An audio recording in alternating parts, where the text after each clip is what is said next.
উদাহরণ, প্রায় 250 কোটি ভ্যাকসিনের বিনামূল্যের বুস্টার, আপনার কোভিড ভ্যাকসিনের ডোজ সহ অসংখ্য ভারত নির্মাণের কাজ করেছেন, যা এই সংক্ষিপ্ত সময় বলা সম্ভব নয়।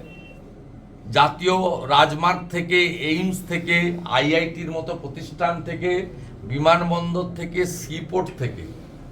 দুর্ভাগ্য, আমরা পশ্চিমবঙ্গের অধিবাসী। এখানে গত 13 বছরে একটা আনারসের কারখানাও তৈরি হয়নি। আনারসকে ফুড প্রসেসিং করা বা আম থেকে আমসত্ত্ব বেরোনো, এইরকম একটা কারখানাও আমরা দেখতে পেলাম না।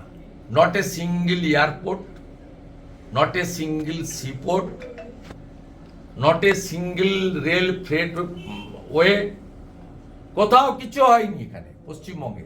তার কারণ এখানকার রাজ্য সরকার চান না।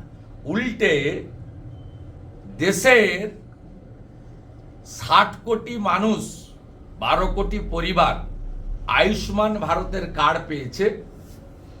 5 কোটি লোক ইতিমধ্যে সুযোগ পেয়েছে। মাননীয় সাংবাদিক, আপনার মাকে নিয়ে আপনি মুম্বাই গেছিলেন।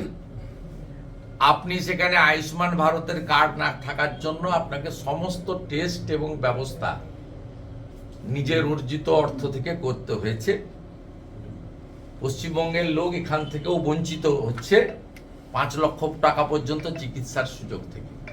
কৃষকরা বঞ্চিত হচ্ছে প্রধানমন্ত্রী ফসল বীমা যোজনা থেকে। আমরা সাইক্লোন এলাকায় থাকি, উপকূলবর্তী এলাকায়। 75 লক্ষ উজালার গ্যাসের নতুন কানেকশন, বিনা পয়সায় স্টোভ আর 600 টাকার গ্যাস, গোটা ভারতবর্ষ কমপ্লিট হওয়ার পথে।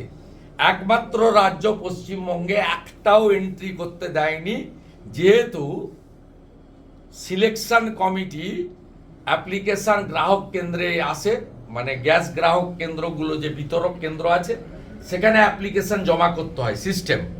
সেই অ্যাপ্লিকেশনগুলো ডিএম এর কাছে অ্যাপ্রুভড হয়, প্যারাফেরনিয়া আছে, ডিএম অ্যাপ্রুভ করে।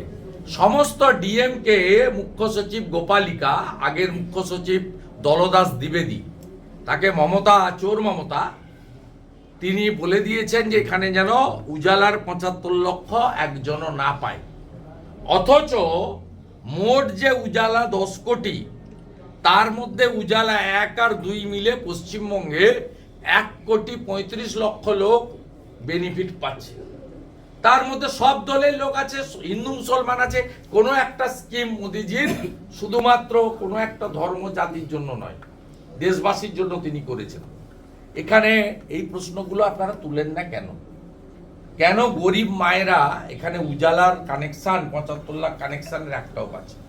তাই এই রাজ্যে ডবল ইঞ্জিন এবং এই পিসি ভাইপোকে সরানোই একমাত্র সমস্যার সমাধান। কেন্দ্রীয় তথ্য সম্প্রচার মন্ত্রক এবং একটি সমাজসেবী সংস্থার উদ্যোগে রাজ্যের পর কেন্দ্র থেকে শারদোৎসব কমিটিগুলোকে আর্থিক সাহায্য দেওয়া হয়েছে। ভালো উদ্যোগ, আরো ব্যাপকভাবে করলে ভালো হতো। আজকে নন্দীগ্রামে একটা ক্লাব,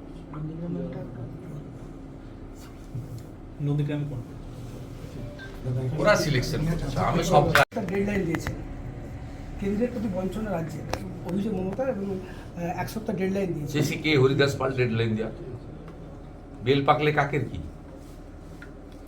ওনার ভাইপো ডেডলাইন দিয়েছিলেন দিল্লিতে, রাজভবনের সামনে বলছিলেন যে উঠে গেলাম এখান থেকে। রাজ্যপাল দেখা করলেন, আসছি, উঠবো না। কবে থেকে উঠবো না? 1 নভেম্বর থেকে। কত সালে? 2023 সালে। কমাস হয়ে গেছে, 3 মাস হয়ে গেছে। মিথ্যা লগ্নে জন্মেছেন পিসি ভাইপো, মিথ্যা কথা ছাড়া সত্যি কথা বলেন। বাজার গরম করা কথাবার্তা। ওনার এসব কথা কেউ গুরুত্ব দেয় না, সব ফাঁকা আওয়াজ, ফাঁকা কলসির আওয়াজ বেশি, ঢপবাজ।